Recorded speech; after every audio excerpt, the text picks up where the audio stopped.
সকালবেলায় বাজার চলে এসেছে। তোমাদের দাদা বাজার করে দিয়ে তারপর অফিসে গেছে। সপ্তাহের বাজারটা তো লাগবেই, বাজারটা শেষ হয়ে গেছিলো। এখানে বাটা মাছ নিয়ে এসছে আর রুই মাছ নিয়ে এসছে আর অনেক সবজি নিয়ে এসেছে।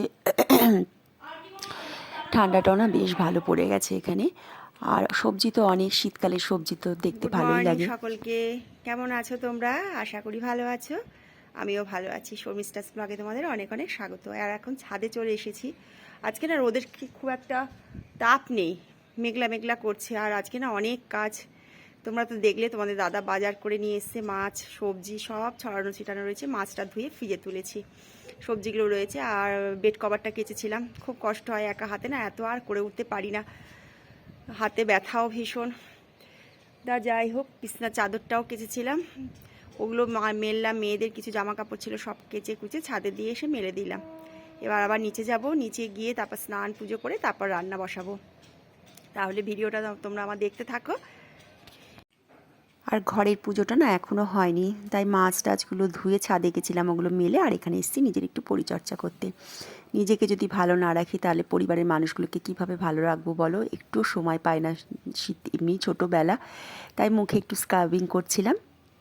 আর এই স্ক্রাবিংটা না ভীষণ ভালো, মামুন মোনায়ও করে আর আমিও করি। সময় পাই না গো একদম, কী করবো, যখন সময় পাই তখন একটু করি। আর এটা ভালো করে মুখে মেখে ভালো করে স্ক্রাবিংটা করে তারপর মুখটা ধুয়ে ফেলতে হয়। এটা করে তারপর স্নান করে নেবো। স্নান করে পুজোটা দিয়ে তারপর রান্নার দিকে আসবো, তার জন্য এটা ভালো মতো মুখের মধ্যে মেখে নিচ্ছিলাম। সব কিছুই তো দরকার হয়, নিজের পরিচর্যাটা যদি নিজে না করি কে করে দেবে? আমারটা তো আমাকেই করতে হবে। তার জন্য একটু পরিচর্যা করেছিলাম। আর এমনি শীতকাল, এখন এমনি স্কিন টিন সমস্ত ড্রাই হয়ে যায়, তার জন্য এগুলো যদি না করি তাহলে আরোই স্কিনটা যাবে নষ্ট হয়ে। এটা কিছুক্ষণ রাখবো, রেখে সমানে এটাকে ম্যাসাজ করে যাব। স্ক্রাবিং যেভাবে করে সেইভাবে। নিজেরও তো যত্ন নিতে হবে বলো।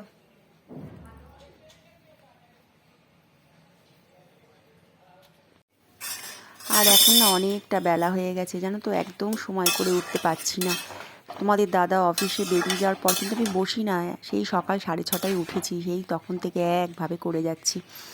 স্নান পুজো টুজো করে এখনও এসছি, এখন বাজে 1:45। আর আজকে পুঁই শাকটা তরকারি করব, মানে চচ্চড়ি মতো করব সমস্ত সবজি দিয়ে। এখানে ঝিমচে তোমার মূলো, শিম, কুমড়ো, আলু কেটে নিয়েছি। আর পুঁই শাকটা বাড়ি থেকে নিয়ে এসেছিলাম, কচি কচি পুঁই মুচির দিয়ে, আমার না ভীষণ ভালো লাগে।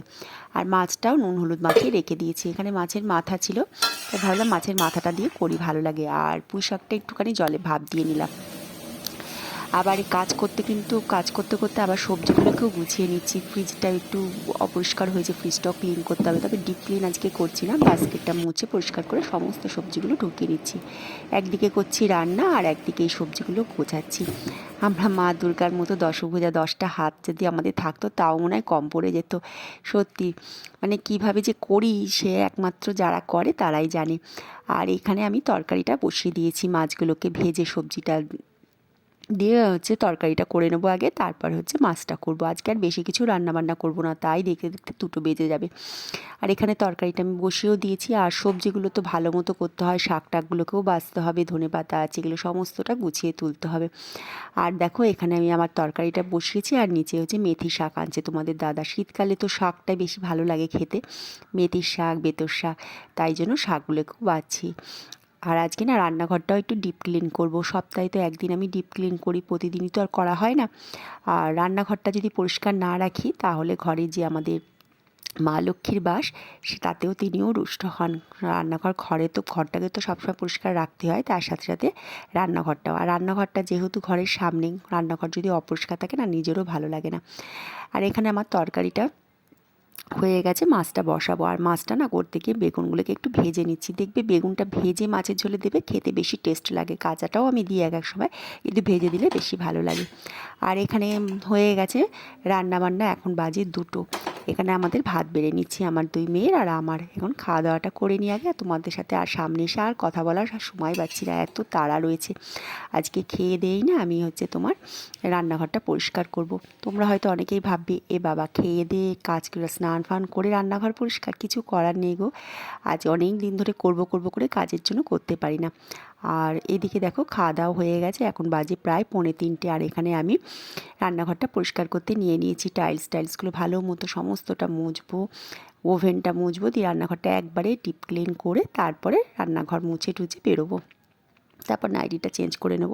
কি করব বলো, যেদিন যখন যেরকম সময় পাই তখন সেইভাবেই করতে হয়। ঘরের সমস্ত রকম জিনিস তো আমাকেই করে রাখতে হয়, তাই আমাকে আমার সময় মতোই করতে হয়। আমারটা আর কে করে দেবে বলো। তাই এখন এই দেখো রান্নাঘরটা পরিষ্কার করতে নিয়েছি। আর আমি এইভাবেই করি সমস্তটা, একদিন এক একটা ভাগ করে নিই, একদিন একটা ভাগ করি, তবেই আমি পরিষ্কার করি। আজকে যেমন আর ফার্নিচারগুলো মোছার আর সময় পাইনি, মুছতে পারলে ভালো হতো, প্রতিদিনই একটা আলগা না ধুলো পড়ে, কিন্তু কি করব, করতে আর পারলাম না। আজকে এমনি অনেকটা বেলা হয়ে গেছে, আর ভালোও লাগছে না আর করতে, ক্লান্ত লাগছে বড্ড।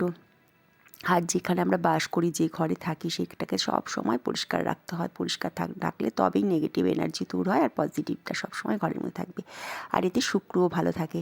শুক্র ভালো রাখার জন্য না ঘর দোরগুলোকে সবসময় পরিষ্কার পরিচ্ছন্ন গুছিয়ে রাখতে হয়, তবে মা লক্ষ্মীও সন্তুষ্ট হয়, আর আমাদের নিজেদের মনটাও ভালো লাগে। তাহলে তোমরা ভালো থেকো, সবাই সুস্থ থেকো।